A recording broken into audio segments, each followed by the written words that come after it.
अस्सलाम वालेकुम स्टूडेंट्स। आज की इस वीडियो में हम एक्सरसाइज 6.2 का क्वेश्चन नंबर 7 सॉल्व करना सीखेंगे।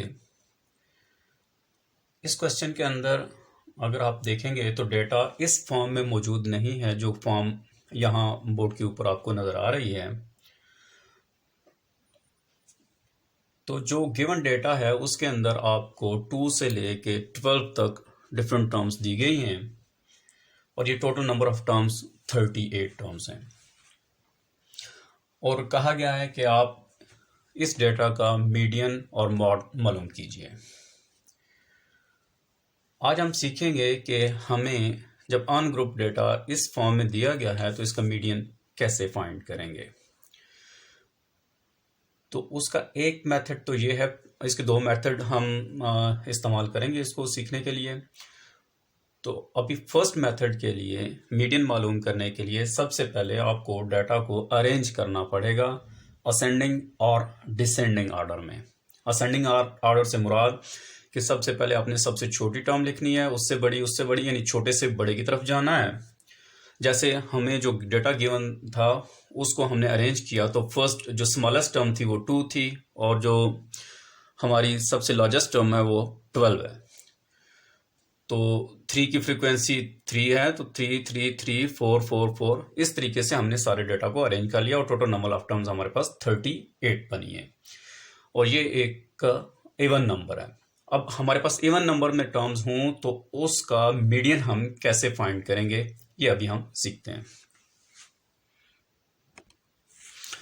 सो स्टूडेंट्स, इस डेटा का मीडियन मालूम करने का फार्मूला होगा 1/2 n by 2th observation plus n by 2 divided by 2th observation.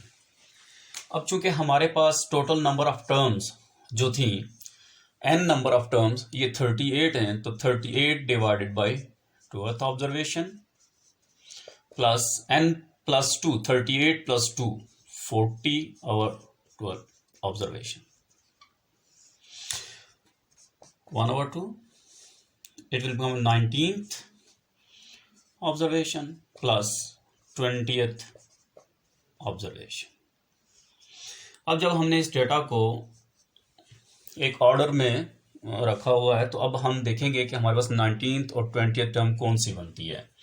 तो यहाँ से हम काउंट करेंगे तो 1 2 3 4 5 6 7 8 9 10 11 12 13 14 15 16 17 18 19 ये हमारे पास 19 और ये 20।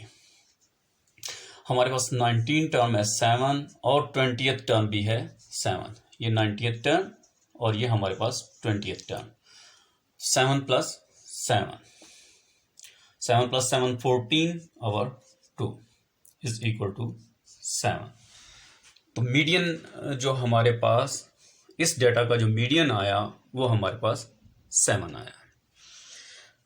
तो मीडियन से मुराद वो नंबर होता है, वो ऑब्जर्वेशन होती है जिससे इक्वल नंबर उससे ऊपर और इक्वल नंबर उससे नीचे लाई करते हैं।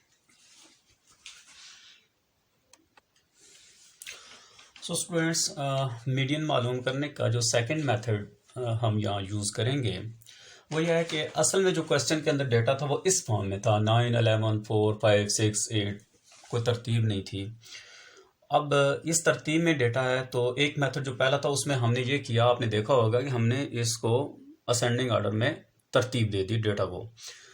अब अगर आप तरतीब नहीं देना चाहते और एज इट इज़ जैसे क्वेश्चन है उसको हम सॉल्व करना चाहते हैं तो देन हमने इसके अंदर ऑब्जर्वेशंस टोटल नंबर्स देख लिए कि जो रिपीट हो रहे हैं। तो हमारे पास जो नंबर थे 2 है 3 4, तो इनको हमने ऑब्जर्वेशंस को यहाँ लिस्ट कर लिया और इनकी फ्रिक्वेंसी चेक करने के लिए जो आसान और जिसमें गलती की गुंजाइश कम है वो ये है कि आप टैली मार्क्स लगाते जाएं कि हम एक तरतीब से शुरू कर लेंगे। बजाय ये कि हम 2 को ढूंढें जी 2 है और है या नहीं है तो फिर उसमें आपके मिक्सअप हो जाता है। तो आपने पहली फ्रीक्वेंसी 9, पहला नंबर 9 देखा तो हमने यहाँ मार्क लगा दिया।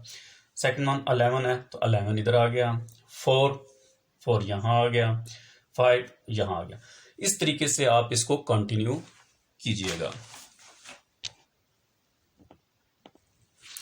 सो स्टूडेंट्स, इस तरीके से हमारे पास ये टेबल कंप्लीट हो जाता है कि ऑब्जर्वेशन जो 2 है इसकी फ्रिक्वेंसी 1 है, 3 की 3 है, टाइमर्स लगा दिए, फ्रिक्वेंसी लिख ली।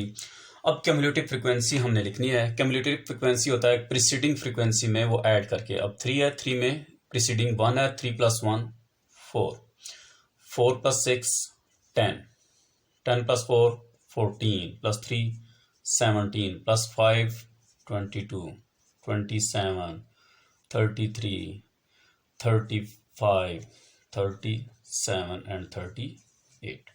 सो टोटल फ्रीक्वेंसी जो हमारे पास आती है वो है 38। टोटल नंबर ऑफ टर्म्स हमारे पास 38 है। अब इस तरह का जब डेटा हो तो इसके लिए जो मीडियन होता है that will be equal to 38, इसका जो हाफ होगा 19। अब 19 क्यूमुलेटिव फ्रिक्वेंसी जहां लाई करती है 38 divided by 2 is equal to 90।